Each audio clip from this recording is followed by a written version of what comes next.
आज हम लोग देखेंगे प्रोजेक्टाइल मोशन।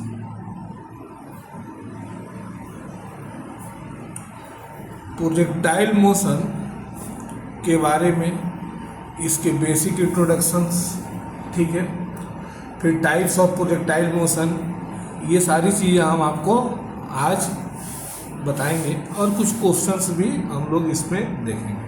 देखिए, प्रोजेक्टाइल मोशन जो होता है ना, it is the example of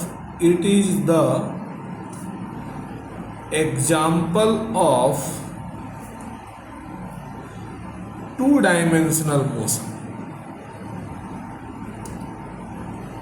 projectile motion जो होता है, it is the example of two dimensional motion.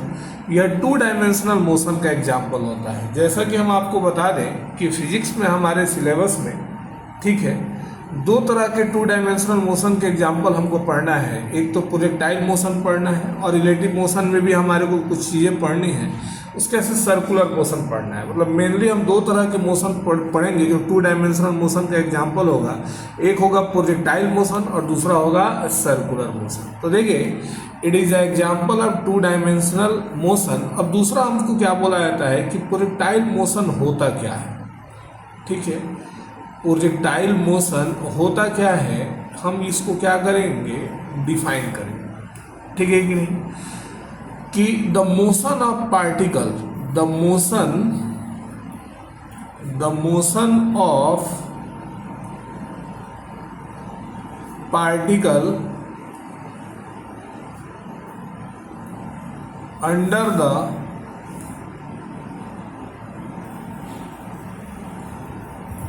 effect of acceleration due to gravity is called projectile motion। इसी को हम कौन सा मोशन बोलते हैं, प्रोजेक्टाइल मोशन। यानी कि the motion of particle under the effect of acceleration due to gravity is called projectile motion, ठीक है। देखिए, जब भी हम किसी चीज़ को, या तो कोई बॉल हो, ठीक है, या फिर कोई स्टोन हो, या फिर कोई ऐसी चीज़ें, ठीक है, जिसको हम स्पेस में किसी आर्बिट्ररी एंगल पे थ्रो करते हैं, ठीक है, तो उसका जो अंडर इन्फ्लुएंस ऑफ ग्रेविटी जो मोशन होता है, इसी को हम बोलते हैं प्रोजेक्टाइल मोशन, ठीक है। और जो चीज़ें थ्रो आउट की जाती हैं उसको हम प्रोजेक्टाइल बोलते हैं। उसको हम क्या बोलते हैं, प्रोजेक्टाइल बोलते हैं, ठीक है। तो जो प्रोजेक्टेड चीज़ होता है, जैसे हम स्टोन को हम थ्रो आउट करेंगे, हम बॉल को थ्रो आउट करेंगे, तब हम स्टोन और बॉल नहीं कह करके इसको हम क्या कहेंगे, प्रोजेक्टाइल बोलेंगे। याद रखें, ठीक है कि नहीं। और इस प्रोजेक्टाइल के मोशन को हम कौन सा मोशन बोलते हैं, प्रोजेक्टाइल मोशन बोलते हैं। तो प्रोजेक्टाइल मोशन क्या हुआ, तो the motion of particle under the effect of acceleration due to gravity is called projectile motion. This is the example of two dimensional motion. यह टू डायमेंशनल मोशन का क्या होता है, एग्जाम्पल होता है, ठीक है कि नहीं। अब देखिए, अब हमारे को कितने तरह के प्रोजेक्टाइल मोशन हमको पढ़ना है। तो सबसे पहले हम आपको बताएंगे प्रोजेक्टाइल फ्रॉम ग्राउंड, ठीक है कि नहीं। प्रोजेक्टाइल फ्रॉम ग्राउंड, यानी कि ग्राउंड से जब कोई प्रोजेक्टाइल को थ्रो आउट किया जाता है तो ऐसे मोशन को हम प्रोजेक्टाइल फ्रॉम ग्राउंड बोलेंगे। दूसरा हमको पढ़ना है प्रोजेक्टाइल फ्रॉम हाइट। अब ये हाइट पे दो चीज़ें होती हैं, एक तो विदाउट एंगल होता है और एक एंगल के साथ होता है, ठीक है। तीसरा पढ़ना है प्रोजेक्टाइल मोशन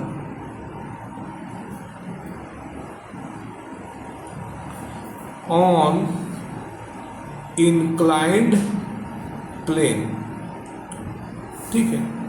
तो इस तीन तरह के प्रोजेक्टाइल मोशन को हमको पढ़ना है। ये हमारे सिलेबस में ये तीन तरह के प्रोजेक्टाइल मोशन हैं, ठीक है। तो सबसे पहले हमारा हेडिंग होता है प्रोजेक्टाइल मोशन, ठीक है कि नहीं, फ्रॉम ग्राउंड। ग्राउंड से जो प्रोजेक्टाइल मोशन होगा इसी को हम सबसे पहले पढ़ेंगे, ठीक है कि नहीं। देखिए हमने आपको क्या बताया पहले ही कि प्रोजेक्टाइल मोशन क्या होता है, this is example of two dimensional motion होता है, ठीक है। किसी पार्टिकल के motion under effect of acceleration due to gravity, this is called projectile motion, ठीक है कि नहीं। और मतलब किसी चीज़ को यदि हम स्पेस में किसी एंगल पे थ्रो करते हैं तो उसका जो मोशन होता है इसी को हम प्रोजेक्टाइल मोशन कहते हैं। आगे आवाज़ समझ में कि नहीं। और जिसको हम थ्रो करेंगे उसको हम प्रोजेक्टाइल बोलते हैं, जैसे स्टोन हुआ, जैसे बॉल हुआ, और कोई भी बड़े से बड़ा चीज़, छोटा सा छोटा चीज़ जिसको हम थ्रो कर सकते हैं। अब उसको हम बॉल नहीं बोलेंगे, उसको स्टोन नहीं बोलेंगे, उसको फिजिक्स के भाषा में क्या बोलेंगे, प्रोजेक्टाइल बोलेंगे, ठीक है। तो 3 तरह का प्रोजेक्टाइल मोशन हमको पढ़ना है जनरली। एक पढ़ना है projectile motion from the ground, projectile motion from the height, यानी कि जब किसी पार्टिकल को किसी हाइट से थ्रो किया जाता है तो हाइट से कितने तरह से थ्रो किया जा सकता है, तो एक एंगल पे थ्रो किया जा सकता है और एक बिना एंगल का मतलब फ्रीली मोशन कराया जा सकता है, ठीक नहीं। और इंक्लाइंड प्लेन के ऊपर में प्रोजेक्टाइल। तो सबसे पहला हमारे को क्या पढ़ना है, projectile from motion from ground, ठीक है। देखिएगा जैसे मान लीजिए कि ये मेरे पास एक्स एक्सिस है और एक्स एक्सिस के साथ यहाँ पे कोई खड़ा होकर के, ये वाला पॉइंट पे खड़ा होकर के कोई आदमी किसी बॉल को थ्रो कर रहा है, मान लो u वेलोसिटी से, तो ये बॉल ऐसे गिरेगा कि नहीं गिरेगा, आगे आवाज समझ में कि नहीं, ऐसे गिरेगा, ठीक है। तो जिस पॉइंट से वो खड़ा होकर के प्रोजेक्ट करता है this is called point of projection, इसको हम क्या बोलते हैं, पॉइंट ऑफ प्रोजेक्शन बोलते हैं, ठीक है कि नहीं। अब जिस एंगल पे ये थ्रो करेगा इसको हम बोलते हैं एंगल ऑफ प्रोजेक्शन, जिस एंगल पे ये थ्रो करेगा इसको हम क्या बोलेंगे, एंगल ऑफ प्रोजेक्शन, और इसको हम बोलते हैं वेलोसिटी ऑफ प्रोजेक्शन। जिस वेलोसिटी से हम थ्रो करेंगे इसको क्या बोलेंगे, वेलोसिटी ऑफ प्रोजेक्शन, ठीक है।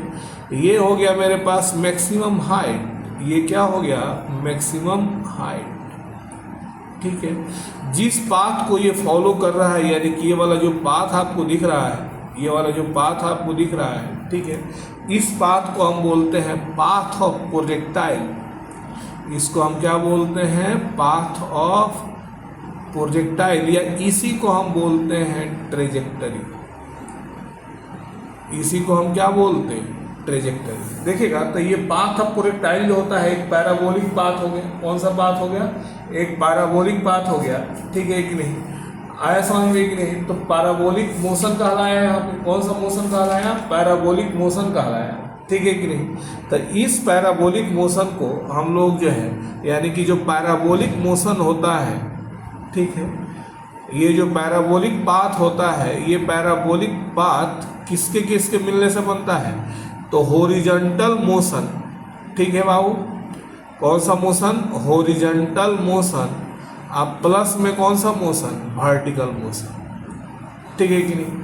हॉरिजॉन्टल मोशन और प्लस में कौन सा मोशन, वर्टिकल मोशन। यानी कि मान लो कि कोई प्रोजेक्टाइल है जो ऐसे गया, ऐसे आया, तो ये ऊपर की तरफ गया और आगे की तरफ गया, तो ऊपर वाला मोशन कौन सा मोशन कहलाया, वर्टिकल मोशन कहलाया, आया समझ में कि नहीं।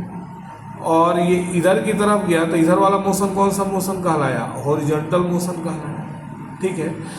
तो वर्टिकल मोशन और हॉरिजॉन्टल मोशन को मिलाकर के कौन सा पाथ बनता है हमारे पास, पैराबोलिक पाथ बनता है, ठीक है। अब देखिए आगे हम आपको देखेंगे, एक एक चीज़ करके आपको समझाएंगे अच्छे तरीके से, ठीक है कि फिर कुछ क्वेश्चंस भी हम करेंगे इसी में, ठीक है। तो देखिए सबसे पहला चीज़ इसमें क्या होता है ये, ठीक है, देखिएगा अब यहाँ पे इनिशियल वेलोसिटी कितना दिया गया है, u दिया गया है, तो वेलोसिटी के 2 कंपोनेंट होंगे, ठीक है कि नहीं। एक कौन सा होगा, x कंपोनेंट, और दूसरा कौन सा होगा, y कंपोनेंट, ध्यान से समझिएगा। एक होगा मेरे पास x कंपोनेंट और दूसरा होगा y कंपोनेंट, ठीक है। तो अब हम इसको थोड़ा सा एक चार्ट के द्वारा बताएं, एक फिगर के द्वारा बताएं तो हम ऐसे समझें। देखिए यहाँ से जैसा कि प्रोजेक्टाइल को हमने थ्रो आउट किया तो प्रोजेक्टाइल ऐसे गिरा, ठीक है कि नहीं। अब देखिए इसके पास वेलोसिटी कितना था, u वेलोसिटी था, एंगल कितना था, थीटा था।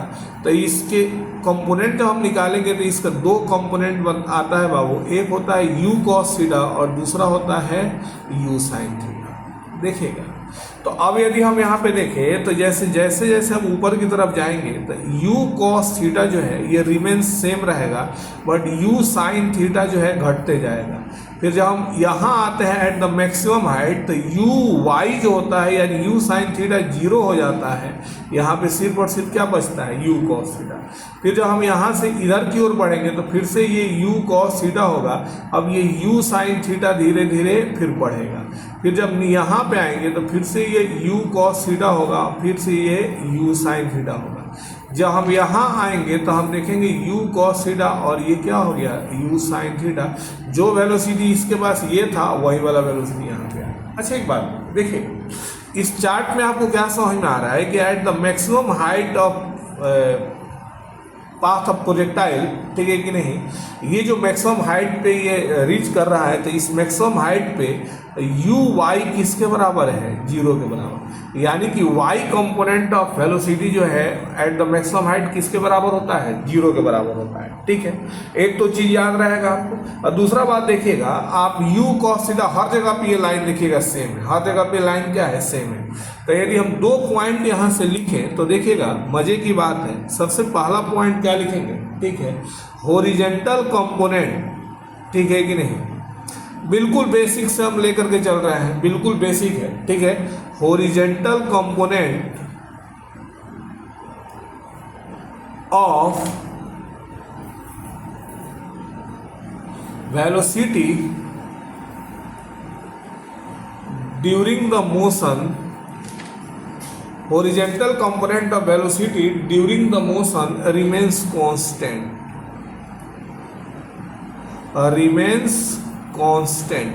ठीक है कि नहीं। Horizontal component of velocity during the motion remains constant. और दूसरा यदि हम इसको देखें तो दूसरा हमारे पास क्या बनेगा, ठीक है कि नहीं, तो दूसरा बनेगा vertical component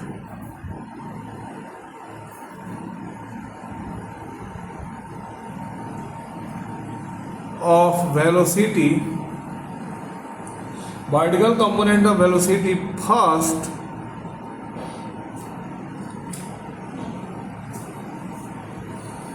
decrease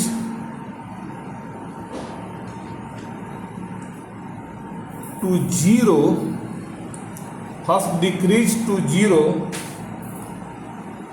at the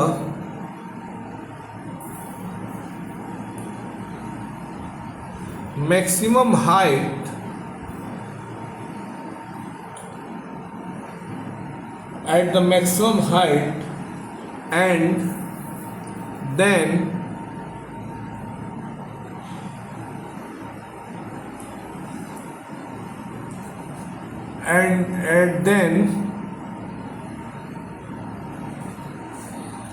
increase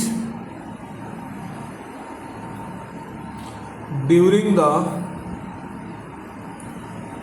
flight. देखिए सबसे पहला चीज क्या दिया गया, अब सबसे पहला पॉइंट इसमें नोट करने वाला क्या है कि horizontal component of velocity during the motion remains constant. यानी कि वेलोसिटी का हॉरिजॉन्टल कंपोनेंट देखिएगा हर जगह पे क्या है, कांस्टेंट है, ठीक है। u cos थीटा, ये लाइन का लेंथ जो है देखिएगा हर जगह पे लगभग क्या दिया खींचा गया है, सेम खींचा गया है, ठीक है कि नहीं।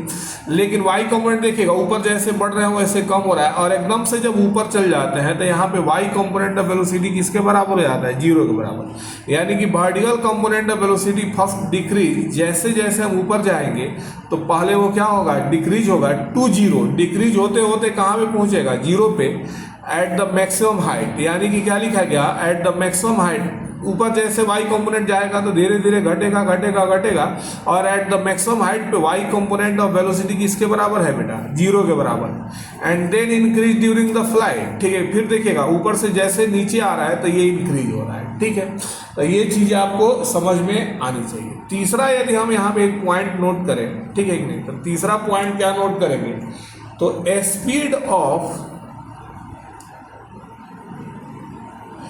speed of projectile motion is speed of projectile motion is equal at the same horizontal level, यानी कि सेम हॉरिजेंटल लेवल पे स्पीड ऑफ प्रोजेक्टाइल सेम होता है। यानी कि यदि हम बात करें इस वाले लेवल की तो यहाँ पे क्या होगा, स्पीड ऑफ प्रोजेक्टाइल सेम होगा। यदि इस वाले लेवल की बात करें तो हर लेवल पर हॉरिजेंटल लेवल पे स्पीड ऑफ प्रोजेक्टाइल क्या होगा, सेम होगा। ठीक है कि नहीं। तो ये तो बात आपको समझ में आ गया होगा। तो इस पेज को मैं थोड़ा सा एक बार और एक्सप्लेन करूं तो सबसे पहले ऊपर क्या लिखा गया है, it is example of two dimensional motion. ये किसका एग्जांपल होता है, टू डायमेंशनल मोशन का एग्जांपल होता है। फिर हमने यहाँ पे डिफाइन किया कि जब किसी पार्टिकल को हम स्पेस में किसी एंगल पे थ्रो करते हैं, ठीक है कि नहीं, तो under effect of acceleration due to gravity जो उसका मोशन होता है, इसी को हम कौन सा मोशन कहते हैं बेटा, प्रोजेक्टाइल मोशन कहते हैं। अच्छा, जिसको हम थ्रो करेंगे उसको स्टोन या बॉल जो भी, तो उसको अब हम स्टोन और बॉल नहीं बोल करके हम क्या बोलना पसंद करेंगे, प्रोजेक्टाइल। ठीक है कि नहीं। अब ये टाइप्स ऑफ प्रोजेक्टाइल लगभग कितने प्रकार के हो गए, तो एक projectile motion from the ground होगा, ठीक है, दूसरा प्रोजेक्टाइल मोशन फ्रॉम हाइट, और इस हाइट में दो केस बनेगा, ठीक है, और फिर projectile motion on inclined plane. ठीक है, तो देखिए फिर हमने आपको बताया प्रोजेक्टाइल मोशन फ्रॉम ग्राउंड। तो यहाँ पे हमने छोटे छोटे टर्म्स के बारे में लिखा कि जिस पॉइंट से हम इसको प्रोजेक्ट करते हैं इसको पॉइंट ऑफ प्रोजेक्शन बोलते हैं, जिस एंगल पे इसको प्रोजेक्ट करेंगे इसको एंगल ऑफ प्रोजेक्शन बोलेंगे, जिस वेलोसिटी से इसको प्रोजेक्ट करेंगे इसको वेलोसिटी ऑफ प्रोजेक्शन बोलेंगे। ठीक है कि नहीं। एक मैक्सिमम हाइट होता है और ये यहाँ से यहाँ के चीज को रेंज बोलते हैं। जिस पाथ को ये फॉलो करता है इसको पाथ ऑफ प्रोजेक्टाइल बोलते हैं या ट्रेजेक्टरी बोलते हैं। ठीक है, तो ये पाथ ऑफ प्रोजेक्टाइल क्या होता है, एक पैराबोलिक पाथ होता है। तो पैराबोलिक पाथ मतलब क्या हो गया, हॉरिजॉन्टल मोशन प्लस में वर्टिकल मोशन। ठीक है, आया बात है। फिर हम इस चार्ट से समझ रहे हैं क्या कि horizontal component of velocity during the motion remains constant, यानी कि पूरे मोशन के दौरान वेलोसिटी का हॉरिजॉन्टल कंपोनेंट क्या होगा बेटा, कांस्टेंट होगा। बट वर्टिकल कंपोनेंट जो है एज हाइट जो है धीरे धीरे घटते जाता है, और एट द मैक्सिमम हाइट पे वर्टिकल कंपोनेंट किसके बराबर होता है, जीरो के बराबर होता है, और फिर ऊपर से जब नीचे आता है तो बढ़ते जाता है। Speed of projectile motion is equal at the same horizontal level. Same horizontal level पे स्पीड ऑफ प्रोजेक्टाइल जो होता है वो क्या होता है, इक्वल होता है। ठीक है कि नहीं। ये बातें आपको समझ में आ गई होंगी यहाँ, ठीक है कि नहीं। बिल्कुल बेसिक से हम लेके चल रहे हैं, बिल्कुल ही बेसिक चीज़ है, कोई बहुत ज़्यादा घबराने की आवश्यकता नहीं है, कोई बहुत बड़ा रॉकेट साइंस नहीं है। देखिएगा ध्यान से। आगे हम बात करते हैं, एक कॉपी के दो हिस्से में हम इसको डिवाइड करेंगे और एक साइड में लिखेंगे horizontal direction, horizontal motion direction लिखेंगे, ठीक है। दूसरे हिस्से में लिखेंगे हम वर्टिकल डायरेक्शन।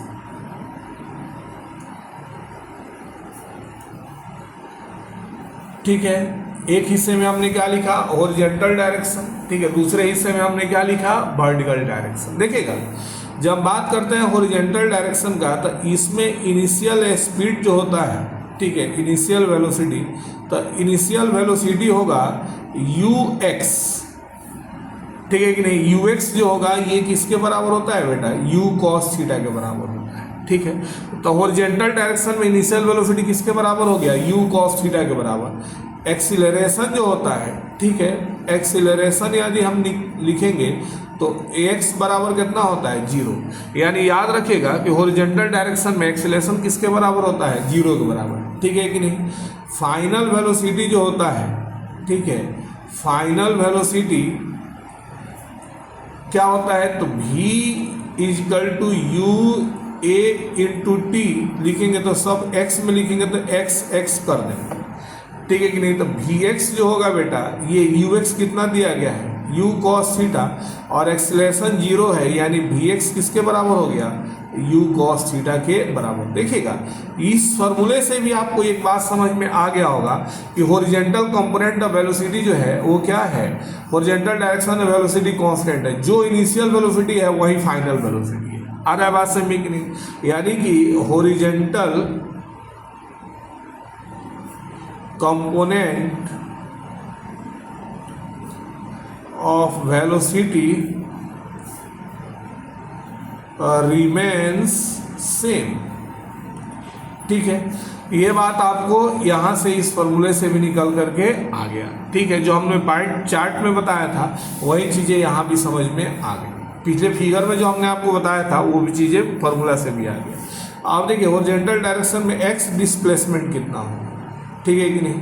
तो एक्स डिस्प्लेसमेंट निकालने का फॉर्मूला होगा मेरे पास, ठीक है, एक्स डिस्प्लेसमेंट। तो एक्स डिस्प्लेसमेंट मतलब मान लो एक्स लिखा गया तो u into T, you cos theta into T, ठीक है कि नहीं। तो x बराबर हो गया u cos theta into T के बराबर। This is the x displacement, ठीक है कि नहीं।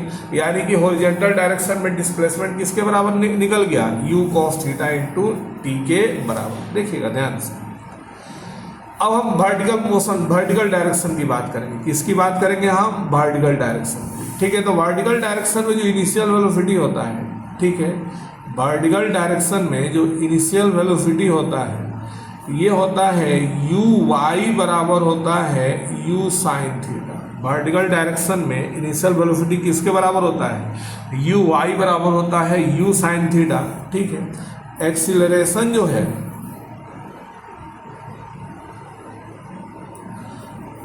ए वाई जो होता है ये माइनस जी के बराबर होता है। यानी कि एक्सीलरेशन इन वाई डायरेक्शन किसके बराबर हो गया, माइनस जी के बराबर। फाइनल वेलोसिटी यदि हम निकालेंगे बेटा तो फाइनल वेलोसिटी जो है, ठीक है, v y equal to u y plus में ए वाई इंटू टी। तब वी वाई इजकल टू कितना निकल गया, यू साइन थीटा, और ए वाई कितना है जी टी। तो फाइनल वेलोसिटी बेटा कितना निकल गया, v y equal to u sine theta minus g t के बराबर।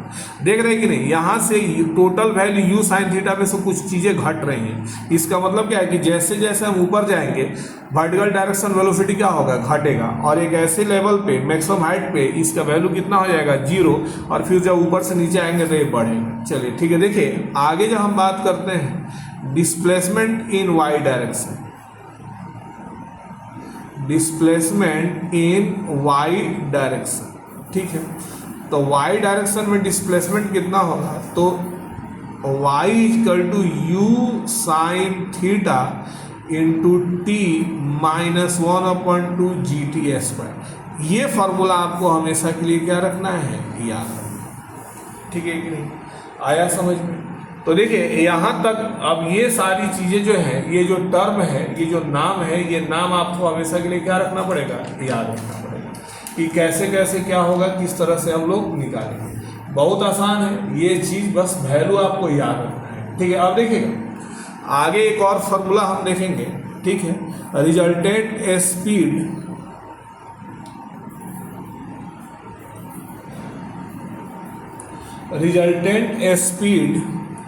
एट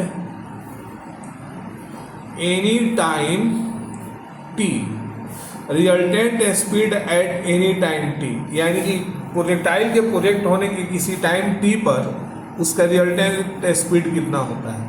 तो mod of v equal to हो जाएगा root under v x square आप प्लस में वी वाई स्क्वायर, यानी मॉड ऑफ v बराबर हो जाएगा रूट अंडर वी एक्स को क्या लिखेंगे, u कॉस थीटा का होल स्क्वायर आप प्लस में u sine theta minus g T का होल स्क्वायर। ठीक है, तो ये मेरे पास क्या निकल गया, रिजल्टेंट स्पीड निकल गया एट ए टाइम टी पर। ठीक है कि नहीं, एट टाइम टी पर रिजल्टेंट स्पीड का वैल्यू मेरे पास बेटा इतना आ गया। ठीक है कि नहीं, ये सब फार्मूला आपको याद रखना है। ठीक है कि नहीं, अब हम धीरे धीरे एक एक करके इसके ऊपर क्वेश्चन बना करके दिखाएंगे आपको। ढेर सारे क्वेश्चंस बनाएंगे एज मच एज पॉसिबल, कुछ इजी, कुछ अच्छे, कुछ बड़े। ठीक है कि नहीं, देखिए आगे जो है angle subtended angle at any time T पर कितना एंगल बनेगा। तो मान लीजिए tan अल्फा इक्वल टू हो जाएगा वी वाई अपॉन में वी एक्स के बराबर। ठीक है, तो इस तरह से हम एंगल निकाल लेंगे। ठीक है कि नहीं, इस तरह से हम क्या कर लेंगे, एंगल निकाल लेंगे। देखिएगा ध्यान से, तो यहाँ पे एक दो क्वेश्चन जो है हम आपको करके दिखाते हैं। ठीक है, फिर हम आगे की तरफ चलेंगे। जहाँ तक अभी हमने आपको बताया है इस पर हम एक दो क्वेश्चन करके दिखाएंगे, फिर हम आगे की तरफ चलते हैं। पहला नंबर क्वेश्चन है, ये ऐसे और मैं किताब नंबर बुक से 39 नंबर क्वेश्चन दिया गया है। ठीक है, देखिए क्वेश्चन को हम यहाँ पे लिखते हैं। ठीक है, देखिए find the average velocity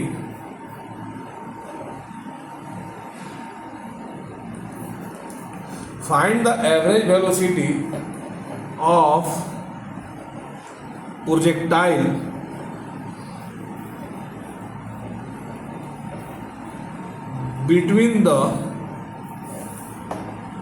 between the instant if crosses half of the maximum height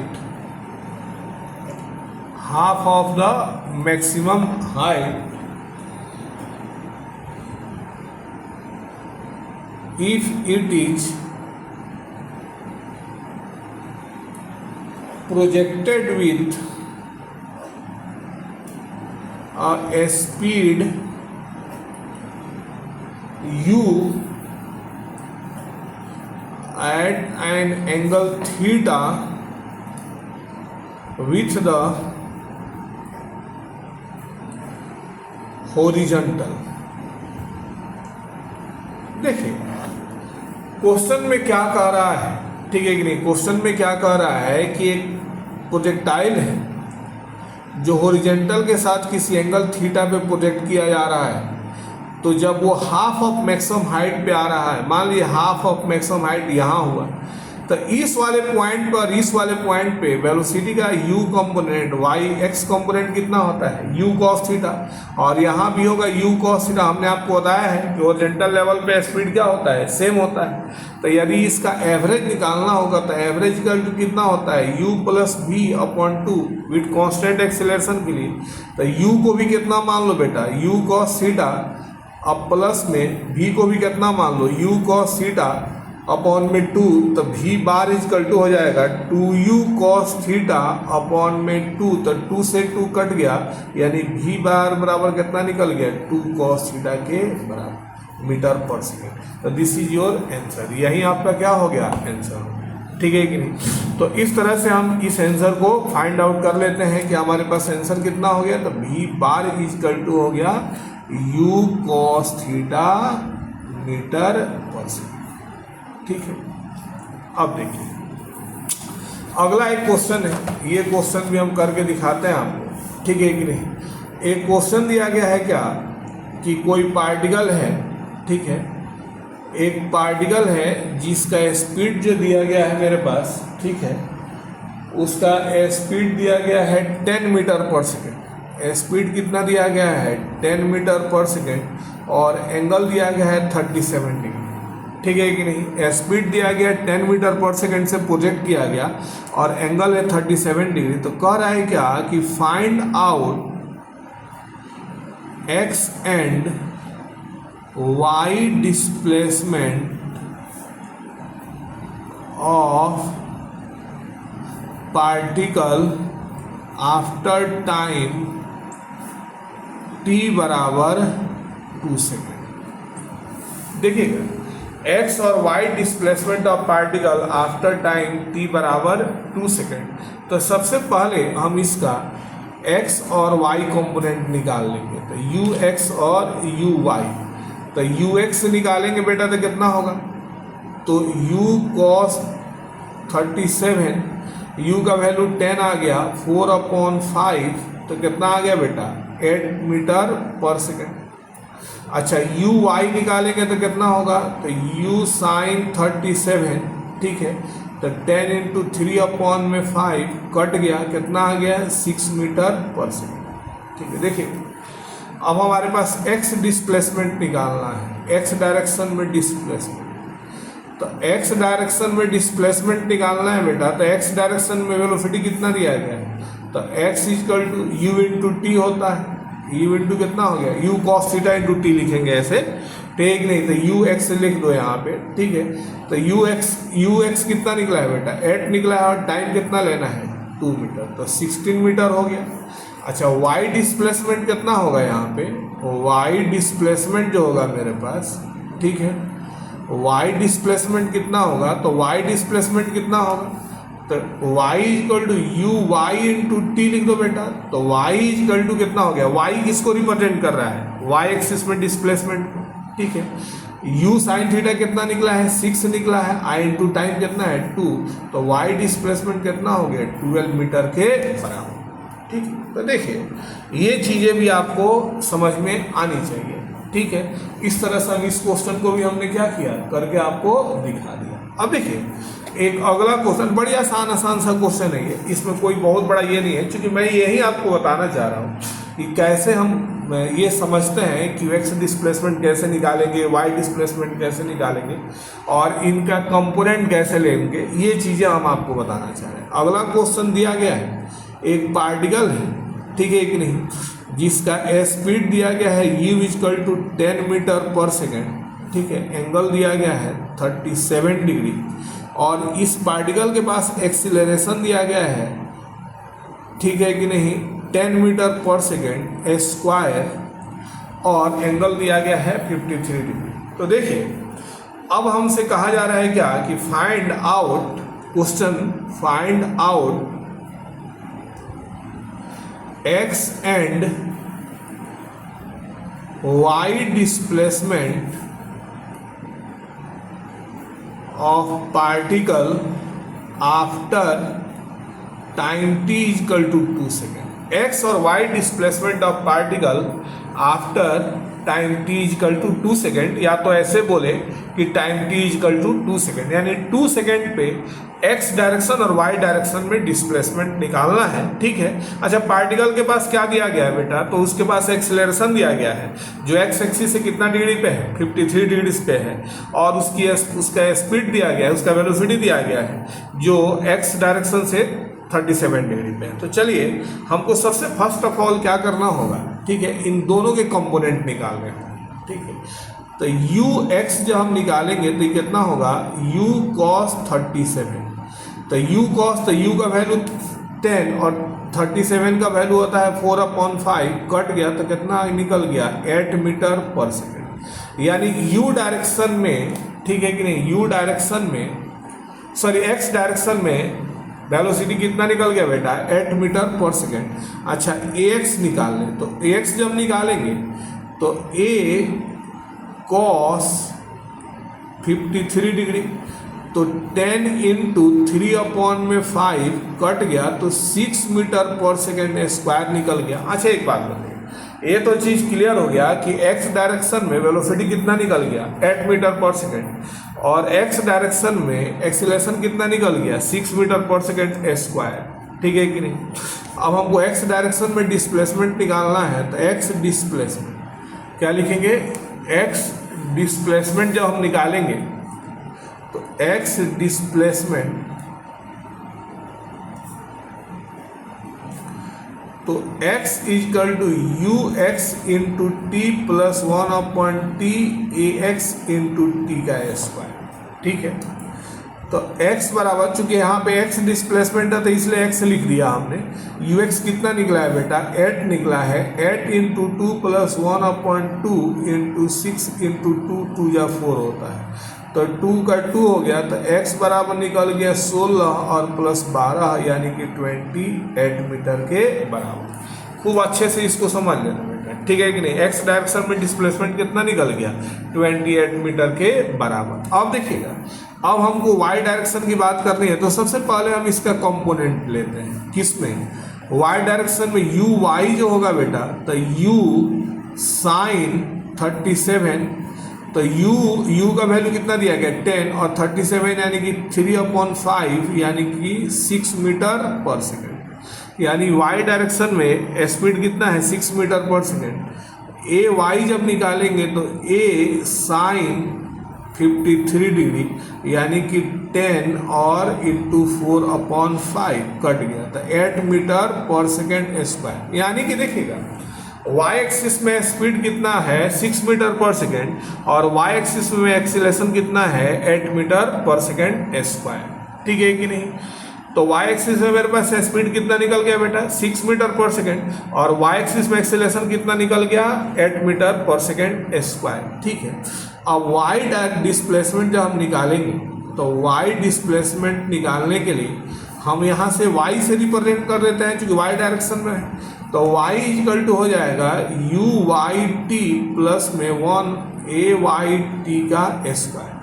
तो u y कितना निकला है बेटा 6 निकला है, तो 6 इंटू 2 1/2, a y कितना निकला है 8 i 2 2 जा 4, तो यहाँ से काटेंगे तो y बराबर कितना हो गया 12 प्लस में 16 यानी कि 28 मीटर। तो देखिएगा दोनों ही डायरेक्शन में डिस्प्लेसमेंट कितना आ रहा है बेटा, x डिस्प्लेसमेंट और y डिस्प्लेसमेंट कितना निकल गया 28 मीटर के बराबर। ठीक है, तो इस तरह से इस चीज़ को भी हम लोग समझ लेते हैं। तो आपने 3 अलग अलग तरह के क्वेश्चंस करके आपको क्या किया दिखा दिया। देखिएगा ध्यान से, अब हमारे को प्रोजेक्टाइल मोशन के टर्म जो है कुछ टर्मिनोलॉजी पढ़ना है, जिसमें हम पढ़ेंगे time of ascent, time of descent, time of flight, horizontal range, maximum height. ठीक है कि नहीं, ये सब बेसिक फंडामेंटल हो रहा है, कोई बहुत अपर लेवल की बातें नहीं कर रहे हैं, बिल्कुल बेसिक फंडामेंटल की बात कर रहे हैं। ठीक है, तो देखिए सबसे पहले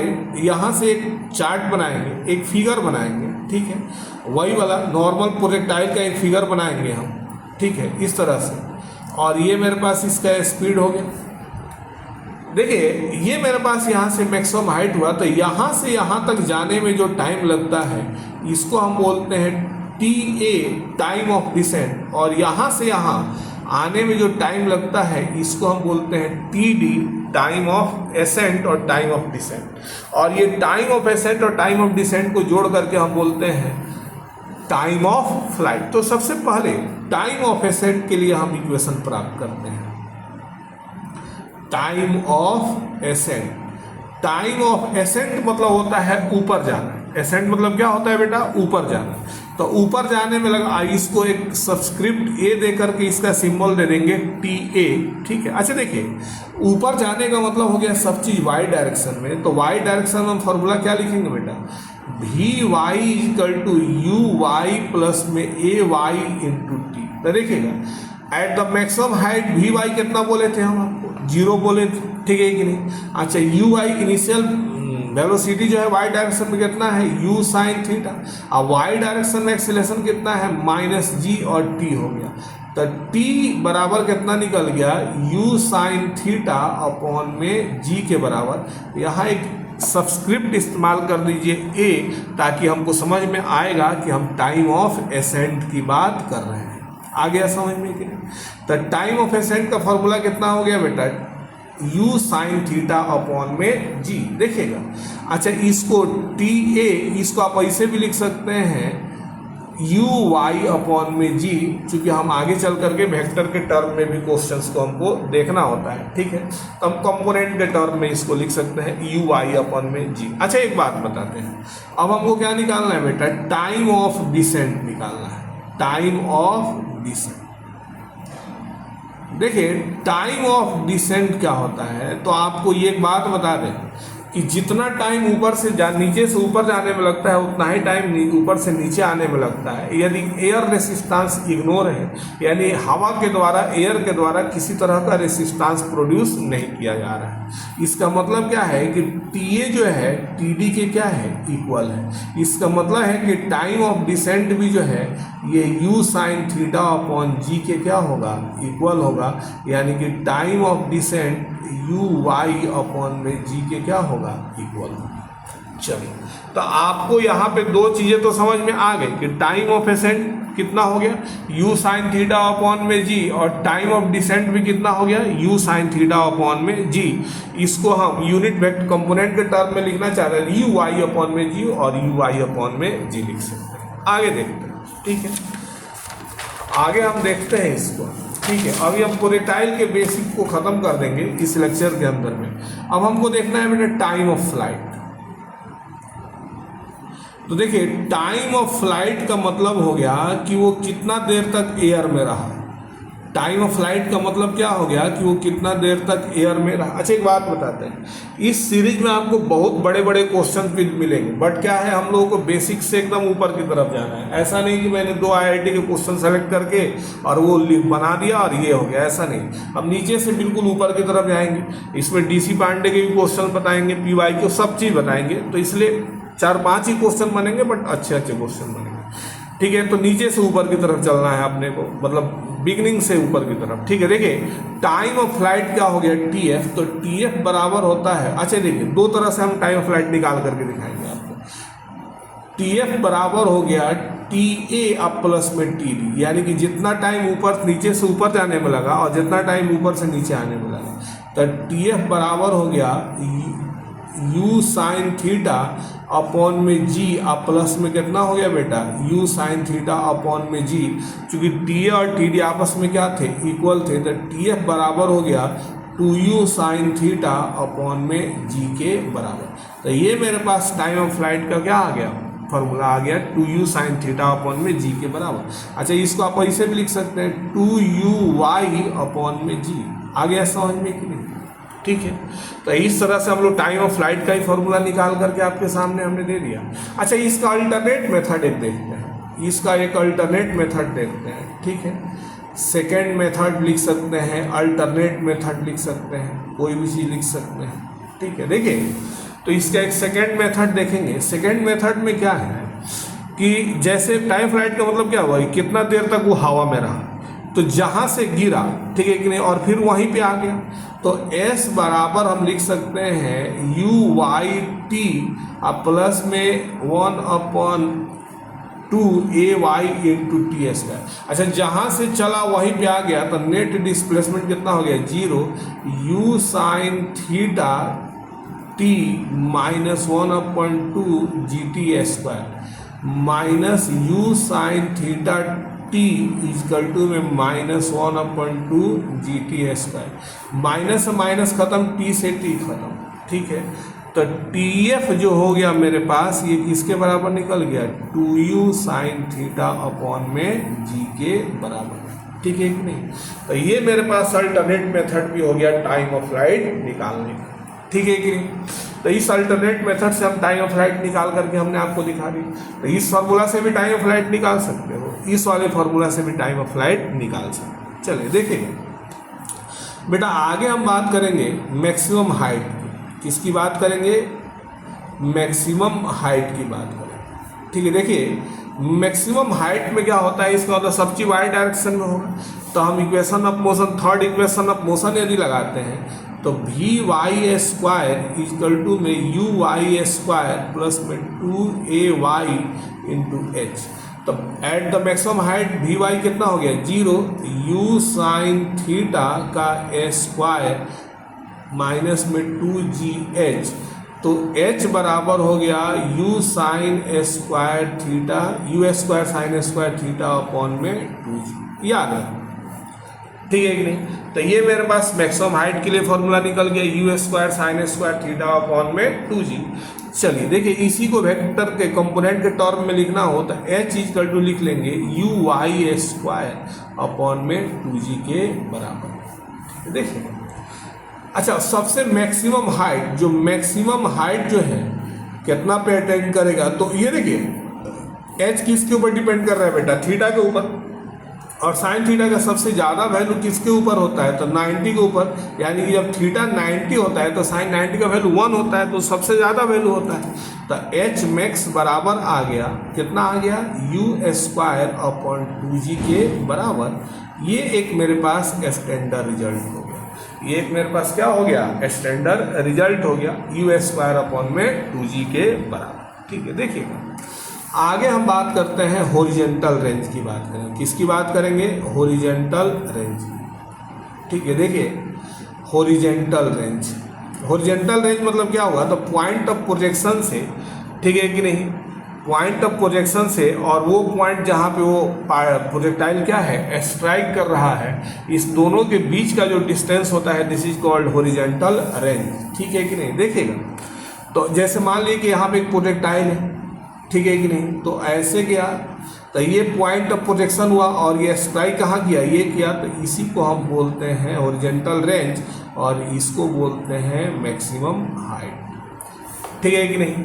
अब देखिए तो हॉरिजॉन्टल रेंज यानी कि सब चीज एक्स डायरेक्शन में, तो आर बराबर हो जाएगा यू कॉस थीटा। अच्छा यहाँ से यहाँ गया, ऊपर से नीचे यानी कि टाइम ऑफ फ्लाइट से मल्टीप्लाई करेंगे इनटू टी एफ। ठीक है, तो आर बराबर you cos theta into 2u sign theta upon में जी।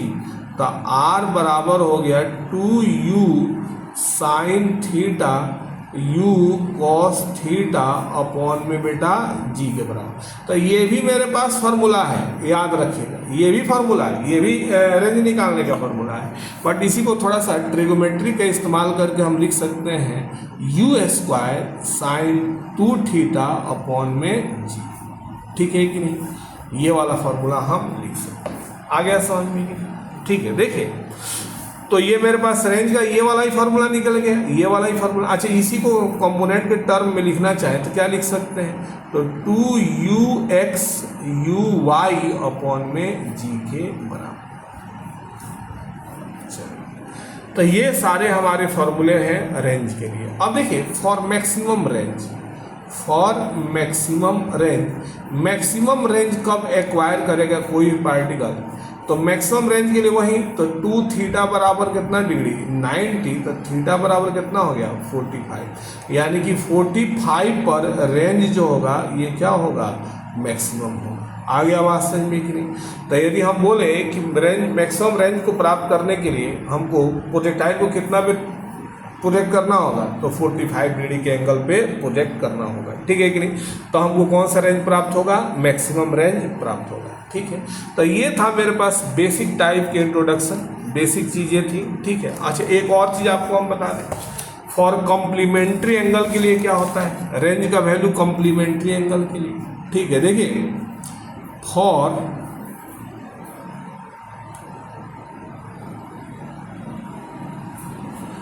कॉम्प्लीमेंट्री एंगल, तो कॉम्प्लीमेंट्री एंगल क्या होता है, तो एक हो गया मेरे पास थीटा, तो दूसरा क्या हो गया बेटा 90 प्लस में थीटा, सॉरी एक हो गया थीटा तो दूसरा हो गया 90 माइनस थीटा। ठीक है, 90 माइनस थीटा। तो यदि हम R1 निकालते हैं थीटा पे यदि हम करते हैं तो 2u cos theta u sine theta upon में g। अच्छा देखिए तो R2 यदि हम निकालेंगे तो कितना लिखेंगे 2u sine 90 minus theta u cos 90 minus theta upon में कितना हो गया g। तो यहाँ R1 कितना निकल गया बेटा 2u cos theta u sine theta upon में g। तो R2 भी लिखिएगा उतना ही आएगा, R2 भी आएगा क्योंकि 2u sine 90 minus theta cos theta के बराबर होता है। तो 2u cos theta cos 90 minus theta sine theta के बराबर होता है u साइन थीटा अपॉन में किसके बराबर हो गया g। यानी R1 और R2 जो है आपस में क्या हो गया इक्वल हो गया। इसका मतलब क्या है कि जो रेंज 30 डिग्री पे होगा वही रेंज कितना पे होगा 60 पे होगा। याद रखिएगा जो रेंज 20 पे होगा वही रेंज कितना पे होगा 70 पे होगा। याद रखिएगा, ठीक है। तो इसलिए हम बोलते हैं कि कॉम्प्लीमेंट्री एंगल के लिए रेंज का वैल्यू क्या होता है बेटा सेम होता है। ठीक है, तो देखिए यहाँ तक ये सारी बेसिक चीज़ें थी। ठीक है, इस बेसिक फार्मूला का इस्तेमाल करते हुए हम बहुत सारे क्वेश्चंस जो है करेंगे, बट आज के लिए आपको इतना ही, जिसमें हमने बहुत सारा चीज़ आपको बता दिया है। ठीक है, कि प्रोजेक्टाइल में क्या होता है उसके सारे बेसिक्स हमने आपको बता दिए। ठीक है, नेक्स्ट वीडियो में इन सब के ऊपर हम एक एक करके क्वेश्चंस करके आपको दिखाएंगे। ठीक है, आज के लिए इतना ही।